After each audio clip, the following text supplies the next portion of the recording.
Donc pour le festival Les Trois Éléphants en 2021, ça va être une édition un petit peu spécifique, un peu inédite.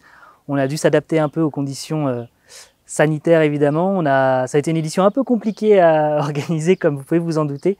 On a eu vraiment 4 ou 5 versions différentes. On a espéré au tout début de l'organisation pouvoir faire des concerts avec un public debout comme on peut le connaître habituellement. Et puis ça s'est un peu tendu, donc on a essayé de faire des spectacles et des propositions de concerts avec un public assis. Et puis là, on a dû prendre la décision, malheureusement, il y a quelques semaines. On a vraiment essayé de repousser au maximum cette décision parce que c'était un choix difficile. Et donc on a décidé d'annuler la partie concert du festival. Mais toute la partie art de la rue est maintenue. Donc pas mal de spectacles d'art de rue pourront jouer le samedi 29 et le dimanche 30 mai. Ça jouera dans des cours d'école, donc un peu différentes de d'habitude. Les spectacles seront sur 3 lieux cette année, lycée d'Avenières, le lycée Ambroise Paré et l'école Alain, qu'on investit tous les ans. On aura 11 compagnies pour 25 représentations. Sur ces 11 compagnies, nous en avons 5 étrangères. Nous avons la Suisse, la Belgique, l'Espagne et les Pays-Bas. Nous avons des spectacles plutôt familiales, notamment Léo qui vient des Pays-Bas, c'est très axé pour les enfants, ou Léandre qui est espagnol et qui fait plutôt du clown. Nous avons des spectacles également axés sur plutôt de l'actualité, de grandes compagnies, par exemple des compagnies parisiennes comme le Grand Colossal Théâtre, qui fait plutôt vraiment du théâtre au sens propre. On aura donc du clown, plutôt des arts du cirque, et également une compagnie qui fait beaucoup de bruitage.